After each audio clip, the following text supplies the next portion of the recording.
Saludos cordiales, es la maestra Annie Lorenzo. A continuación vamos a determinar el vector campo eléctrico por una carga puntual.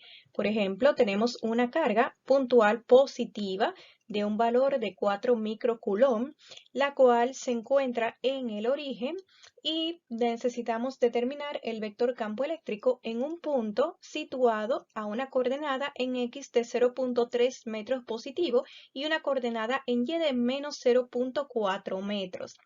Tenemos que considerar cuál sería la representación de nuestro vector campo eléctrico. Por ejemplo, el vector campo eléctrico en este caso es generado por esta carga positiva y nos interesa determinarlo en este punto, ¿sí? Que hemos representado en esta coordenada.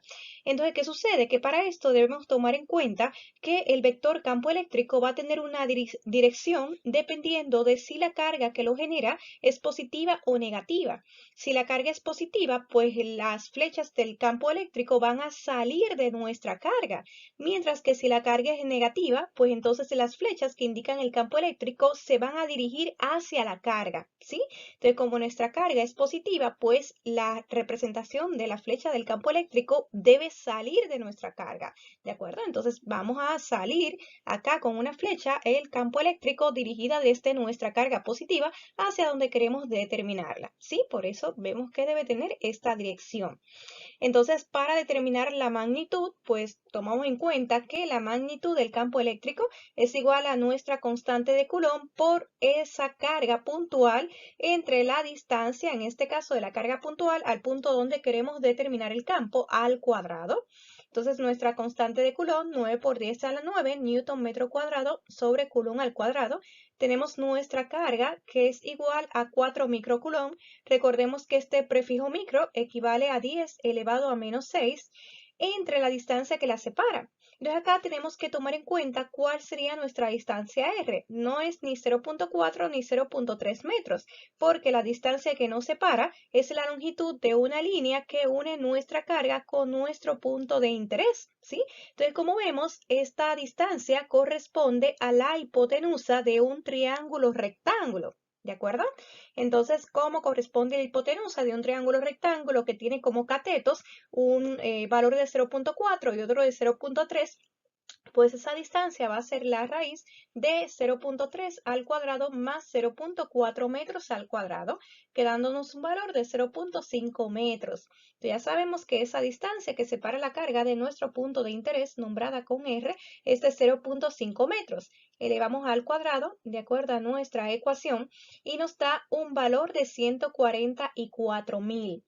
Vamos a analizar en qué unidad nos va a quedar esta magnitud del campo eléctrico. Por ejemplo, tenemos acá por la constante de Coulomb la unidad Newton metro cuadrado sobre Coulomb al cuadrado. Acá vemos que se está multiplicando acá con la unidad de Coulomb entre este metro que quedaría al cuadrado. Entonces podemos ver que metro cuadrado sería con metro cuadrado, nos queda arriba la unidad de Newton y vemos que Coulomb entre Coulomb al cuadrado nos queda como denominador la unidad de Coulomb. Efectivamente, en el sistema internacional, las unidades del campo eléctrico corresponden a Newton sobre Coulomb. Entonces, ya tenemos la magnitud de nuestro campo eléctrico, pero recordemos que como el vector campo eléctrico vemos que está en dos dimensiones, en este caso en el cuarto cuadrante, pues vamos a tener una componente en el eje horizontal y una componente en el eje vertical, ¿sí? Para esto vamos a tomar en cuenta que entonces la componente horizontal va a corresponder a la magnitud de nuestro vector campo eléctrico por el coseno del ángulo. Para que esta fórmula sea válida, ese ángulo debemos medirlo desde el eje horizontal. Por eso lo vamos a medir acá desde el eje horizontal hasta nuestro vector. Sí, no lo colocamos aquí porque acá estaría saliendo del eje vertical. Y siempre que utilicemos en la ecuación la componente horizontal con el coseno del ángulo, el ángulo debe salir desde un eje X. Bien, entonces vamos a sustituir la magnitud que ya la tenemos anteriormente y recordemos que el coseno del ángulo equivale al cateto adyacente entre la hipotenusa.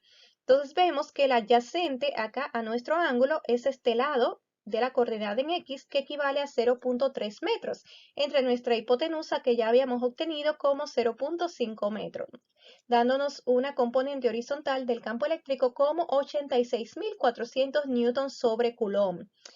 Haciendo lo mismo ahora para la componente vertical, tomamos en cuenta que el seno del ángulo es cateto opuesto entre hipotenusa. Entonces vemos que acá el lado opuesto a nuestro ángulo, el que le queda de frente, es 0.4 metros, entre la hipotenusa 0.5. Acá hacemos la salvedad que, por ejemplo, el cateto opuesto corresponde a esta coordenada vertical que vemos que es negativa. Fíjense que va acá debajo de la componente en X, corresponde al eje Y negativo. Entonces, por lo tanto, debemos considerar ese negativo de esa coordenada, ¿sí? Menos 0.4 metros, dándonos un valor de menos 115.200 newtons sobre coulomb. Entonces ya tenemos las componentes de nuestro campo eléctrico. Ahora vamos a saber cuál es ese ángulo, ¿sí? Vamos a ver su valor. Para esto tomemos en cuenta que la tangente del ángulo equivale al cateto opuesto entre el cateto adyacente. Entonces, si despejamos, vamos a tener que el ángulo va a ser igual al arco tangente del cateto opuesto entre el cateto adyacente, que en nuestro caso el cateto opuesto es menos 0.4 metros, mientras que el cateto adyacente es 0.3 metros, quedándonos un ángulo de menos 53 grados. Entonces ya podemos representar nuestro vector campo eléctrico, por ejemplo, de forma rectangular, como la sumatoria de sus componentes, utilizando acá los vectores unitarios. Por ejemplo, para la componente horizontal 86.400, que nos quedó positiva, en X vector unitario Y, mientras que en el eje vertical tenemos un valor negativo con el vector unitario J. De igual manera, también podemos representar este vector campo eléctrico en la forma polar con su magnitud 144.000 newtons sobre coulomb, coma, el ángulo medido desde el eje X. Vemos que desde el eje X, pues el ángulo obtenido fue menos 53 grados, como este ángulo corresponde a un vector que está en el cuarto cuadrante, pues si del eje X medimos en sentido horario, pues el ángulo corresponde a un valor negativo, como estamos viendo. ¿Qué sucede? Que acá estamos considerando el campo eléctrico generado en este punto por una carga positiva. Pero ¿qué sucedería si esa misma carga fuese negativa? Vamos a ver, por ejemplo, si esa carga fuese negativa, aunque fuese igual, magnitud de 4 microcoulomb, pues debemos recordar que para una carga negativa, ahora el campo eléctrico se dirige hacia nuestra carga.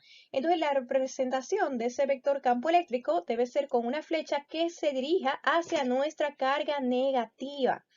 Entonces, aunque pues en este caso vemos que la magnitud realmente va a seguir siendo pues nuestro mismo valor, ya que por ejemplo la distancia acá corresponde a la hipotenusa de iguales catetos 0.3, 0.4, nos da 0.5 y como tenemos el mismo valor de la carga 4 microcoulomb, pues la magnitud sigue siendo la misma. Sin embargo, no sucede lo mismo con la dirección y el sentido. Por ejemplo, en este caso vemos que como el campo eléctrico se dirige a la carga, pues nuestra flecha del vector campo eléctrico, fíjense que nos quedó en el segundo cuadrante. O sea, ahora la componente horizontal se dirige a la izquierda, por lo que sería negativa, mientras que la componente vertical se dirige hacia arriba y pues sería positiva. Sí, podemos obtenerlo matemáticamente. Por ejemplo, igualmente vamos a utilizar el ángulo que sale el eje X y vemos que la componente horizontal, al utilizar el coseno del ángulo, que sigue siendo adyacente sobre hipotenusa, pues ahora la adyacente 0.3, como es hacia la izquierda, es en negativa. Entonces vemos que la componente horizontal, pues efectivamente nos queda negativa y la componente vertical, donde el cateto opuesto, en este caso el opuesto a nuestro ángulo, es esta coordenada en Y, que como es hacia arriba, positivo 0.4. Entonces la componente vertical es la que ahora nos queda como positiva. Entonces, si analizamos el ángulo del vector, podemos igual que ahorita buscar la tangente del ángulo como el cateto opuesto entre la adyacente. Entonces, al despejar el ángulo, nos queda arcotangente del opuesto, que en este caso viene correspondiendo a 0.4 positivo, entre la adyacente, que es 0.3, como es a la izquierda, negativo. Fíjense que nos da el mismo ángulo de ahorita de menos 53 grados.